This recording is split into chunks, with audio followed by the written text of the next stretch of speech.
علی گڑھ مسلم یونیورسٹی یہ نام زبان پر آتا ہے تو ذہن میں ایسی شخصیات کے ناموں کے پہاڑ بن جاتے ہیں جنہوں نے کسی نہ کسی میدان میں اپنا لوہا منوایا ہو۔ اہم بات یہ ہے کہ تعلیم یا ایجوکیشن کے ساتھ AMU نے انگریزوں کے خلاف جنگ آزادی کے ایسے مجاہد بھی پیدا کیے جن کے کارناموں کو بیان کرنے کے لیے ان پر لکھی گئی کتابوں کی لائبریری قائم ہو سکتی ہے، جو اس بات کا ثبوت ہے کہ سر سید احمد خان کی علی گڑھ تحریک نے مسلمانوں کو تعلیم کی راہ پر رواں دواں کرنے کے ساتھ ان میں جنگ آزادی کی مشعل تھامنے کا حوصلہ بھی برقرار رکھا تھا۔ میں ہوں منصور الدین فریدی اور آپ دیکھ رہے ہیں علی گڑھ مسلم یونیورسٹی پر ہماری خاص پیشکش، یہ میرا چمن ہے میرا چمن۔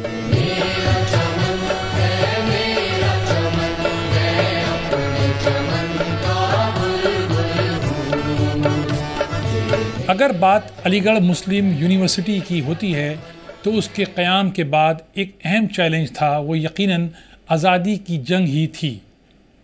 جو لوگ یہ سمجھتے تھے کہ سر سید کی تحریک مسلمانوں کو تعلیم کے قریب کرنے کے ساتھ انگریزوں سے لوہا لینے سے دور کر دے گی، ان کی غلط فہمی بہت جلد ختم ہو گئی تھی، کیونکہ علی گڑھ کے اسٹوڈنٹس رہے مجاہدوں نے اپنے کارناموں سے تاریخ کو گلزار کر دیا تھا۔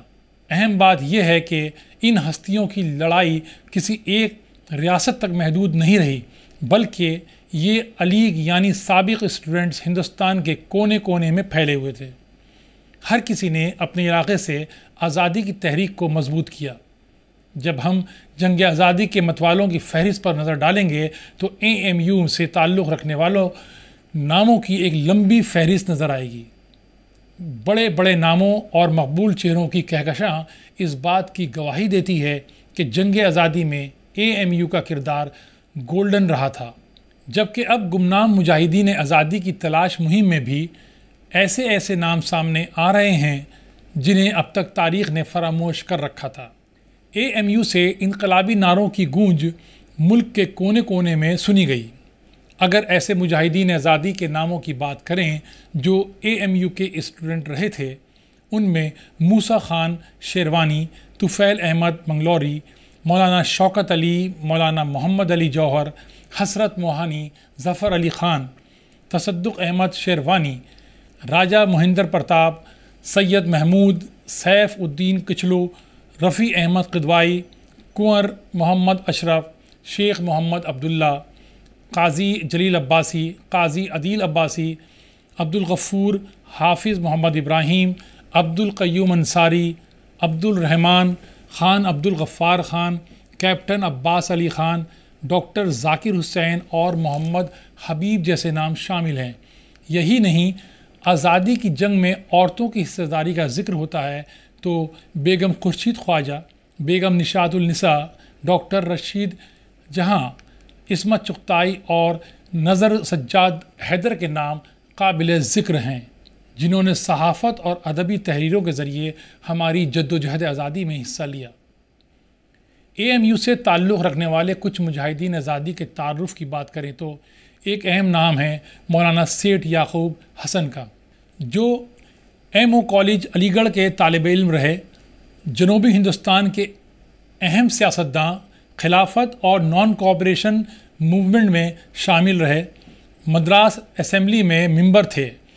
اس کے ساتھ ایک نام موسیٰ خان شیروانی کا ہے، سر سید کے قریبی دوست تھے، خلافت تحریک سے نان کوآپریشن تک ساتھ رہے، کانگریس کے اہم ممبر رہے تھے اور اس وقت ایک بڑا نام تھا۔ مولانا حسرت موہانی کو آپ کیسے بھول سکتے ہیں، علی گڑھ کے طالب علم تھے اور اسٹوڈنٹس لائف میں ہی جنگ آزادی کا گل بجایا۔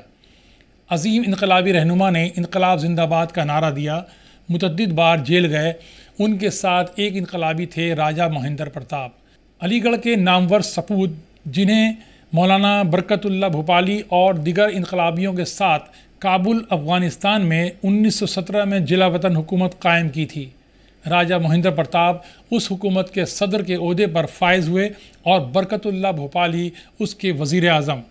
راجہ صاحب تمام زندگی ہندوستان کی تحریک آزادی میں سرگرم رہے۔ آزادی کی جنگ میں دو بھائیوں کی جدوجہد کا ذکر آتا ہے تو زبان پر خود بخود علی برادران کا نام آ جاتا ہے، یعنی مولانا شوکت علی اور محمد علی۔ تحریک خلافت کے علمبردار عدم تعاون تحریک میں سرگرم کردار ادا کرتے رہے۔ دونوں بھائیوں نے ملک اور قوم کے لیے اپنی زندگی وقف کر دی۔ مولانا جوہر نے کامریڈ اور ہمدرد جاری کیے، وہیں شوکت علی نے خلافت جاری کیا، صحافت میں اہم کردار ادا کیا۔ ایسے کچھ نام اور بھی ہیں جن میں مولانا ظفر علی خان ہیں، جنہیں لاہور پنجاب میں جنگ آزادی کا پرچم لہرایا تھا۔ ان کا اخبار زمیندار تحریک آزادی کا نمائندہ تھا۔ بہار کے ڈاکٹر سید محمود نے خلافت اور عدم تعاون تحریک میں بڑھ چڑھ کر حصہ لیا تھا۔ ہندو مسلم اتحاد کے حامی احمد نگر جیل میں جواہر لال نہرو اور مولانا آزاد کے ساتھ رہے تھے۔ آزادی کے بعد نہرو کی دوسرے دور کی حکومت میں مرکزی وزیر بنائے گئے۔ ایک اور مجاہد رہے تصدق احمد خان شیروانی، جو کہ گاندھی جی اور نہرو جی کے خاص ساتھیوں میں تھے۔ تمام بڑی تحریکوں میں ان کے ساتھ رہے۔ ان کے ساتھ رفیع احمد قدوائی کو نہیں بھول سکتے۔ اتر پردیش میں جدوجہد آزادی اور کانگریس کا سب سے بڑا مسلم لیڈر تھے۔ آزادی کے بعد ہندوستان کی پہلی حکومت میں شامل رہے۔ ہم جب بات کرتے ہیں ڈھاکہ کے سید حسین کی، تحریک آزادی کے بڑے رہنما اور صحافی، بامبے کرونیکل، انڈیپینڈنٹ، الہ آباد، انڈیا، لندن، یاد وطن، نیو یارک وغیرہ جیسے اخبارات میں کام کیا۔ انہوں نے تحریک خلافت میں بھی اہم کردار ادا کیا تھا۔ اب ایک نام ہے خان عبد الغفار خان کا، صوبہ سرحد کے قومی لیڈر، خدائی خدمتگار تحریک کے بانی۔ خدائی خدمتگار تحریک کے ساتھ سرحدی گاندھی کے نام سے مشہور ہوئے۔ آزادی کی تمام تحریکوں میں سرگرم طور پر حصہ لیا۔ زندگی کا ایک بڑا حصہ جیل میں گزارا۔ تقسیم ہند کے بعد سخت خلاف تھے اور ہندوستان کے ہر دور میں دوست رہے۔ ہم نے آپ کے سامنے جنگ آزادی میں اے ایم یو کے کردار کی صرف ایک جھلک پیش کی ہے۔ ان ناموں کو سامنے لانے کی کوشش کی ہے جنہوں نے جنگ آزادی کو چنگاری سے شعلہ بنایا تھا۔ ہمارا مقصد ان مجاہدین آزادی کے ناموں کو بند کتابوں کے بجائے یادداشت کا حصہ بنانا ہے۔ ان ہستیوں کے بارے میں آپ اپنی دلچسپی کے مطابق مزید ریسرچ کر سکتے ہیں، ان کی خدمات کو دیگر لوگوں تک پہنچا سکتے ہیں۔ شاید یہی ہماری جانب سے ان مجاہدین آزادی کے لیے ایک بہتر خراج عقیدت بن سکتا ہے۔ اے ایم یو پر ہماری پیشکش یہ میرا چمن ہے میرا چمن میں فی الحال اتنا ہی۔ امید ہے کہ آپ کو ہماری یہ پیشکش پسند آئی ہوگی۔ پھر ملیں گے اس چمن کے ایک نئے پہلو کے ساتھ۔ تب تک کے لیے دیں اجازت۔ شکریہ۔